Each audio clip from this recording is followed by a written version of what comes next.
patient till it is World War III. All right, read what you got, brother.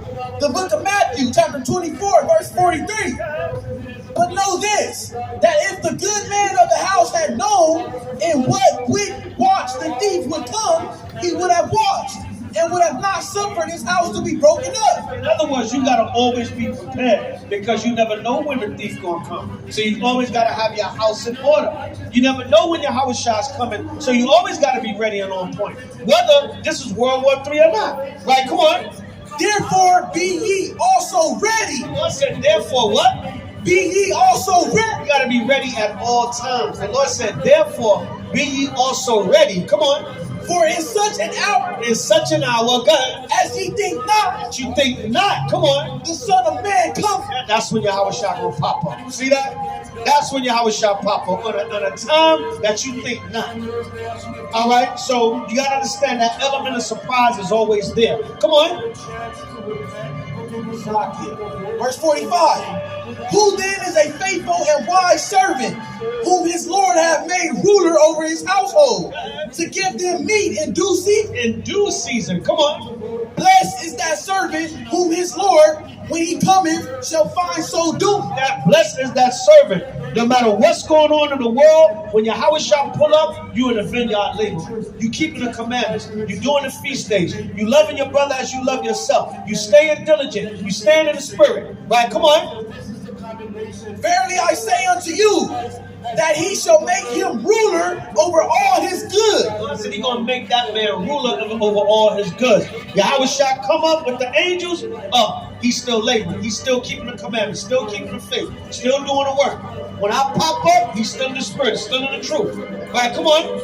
But, and if that evil servant, come on, shall say in his heart, my Lord delayeth his coming. And you get the bitter and bored Israelite.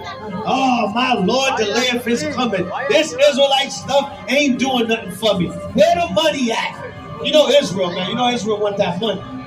I've been reading this Bible and doing this thing for so long. How come I ain't rich yet? Right? The Lord say, that evil servant say, the Lord delayeth his coming, to become that bitter and bored Israelite. Things ain't happening on your time. Right? Like the Lord is on your time. No, you on his time. Come on. And shall begin to smite his fellow servants. Begin to smite their fellow servants. They start getting at you because you still keeping the commandments. You still in the faith. You still doing the work. Are you still out there with that stuff, man? Still doing that Israelite thing? Like you might lose brothers and sisters. You might lose a marriage, a relationship. You might lose anything because what people get, they get impatient with enduring till Yahweh shall come. They get impatient with seeing the prophecies. Things ain't happening fast enough in their personal life. They're not getting the wealth or the gain or what they want out of this world. So they take it out on the truth and they take it out on you because you're still trying to endure in the truth. They begin to fight, they begin to smite their fellow servants. Come on. And to eat and drink with the drunk. They're going to start drifting back into the world. Start going into the worldly scene. Let me see if something is out there for me.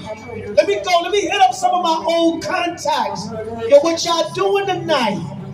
You know what I'm saying? Like Montel Jordan said, this is how we do it. You get that Friday night South Central LA spirit on you. This is how we do it. You start calling up the old homies.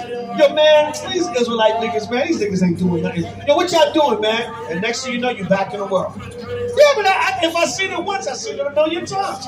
You become the bitter and bored and impatient Israelite. Right, come on. The Lord of that servant shall come in a day when he looketh not for him. That's when the Most High gonna pop up, or that's when a blessing gonna come, or that's when a major prophecy gonna hit, or that's when the Most High gonna do something to show you, I'm still with my program. You just gotta be patient. You wanted to run back and be part of the world. You want to run back and get your fulfillment. You want to run back and do your own thing. So now I done popped up on the scene. So when that blessing came, you wasn't there to receive it. When that prophecy came, you was like, oh, the Most High still working. All right, see, that's how this thing happens. You got to be patient. You got to endure it to the end. That's the prerequisite right there.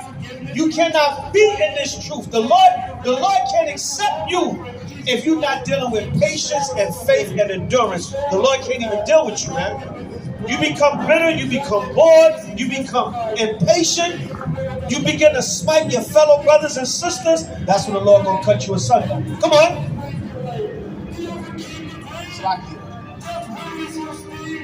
The Lord of that servant shall come in a day when he looketh not for him, and in an hour that he is not aware of, and shall cut him asunder. Shall what? Cut him asunder. Shall cut him asunder. Go ahead. And appoint him his portion with the hypocrites. There shall be weeping and gnashing of teeth. Appoint him his portion with the hypocrites. There shall be weeping and gnashing of teeth. Thus saith the Lord, thus saith the Holy Bible. What you holding? Read on. The book of Acts, chapter 1, verse 7. And he said unto them, it is not for you to know the times or the seasons which the Father has put into his own power. Slack you.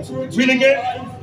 And he said unto them, it is not for you to know the times or the seasons which the Father has put into his own power. Slack you. But ye shall receive power. Slack you. Read 7 again, my bad. And he said unto them, it is not for you to know the times or the seasons which the Father hath put into his own power. It's not for you to know the times and the seasons that the Most High put in his own power. You got to understand something, Israel. We are not on our time. We are on the time of the Most High and the Mashiach Yahushua. That's crystal clear. You can't get with that, then you can get with this or you can get with that. Right? Come on. Acts 1, chapter 8. But ye shall receive power after the Holy Ghost is come upon you. Say something for me. And ye shall be witness unto me both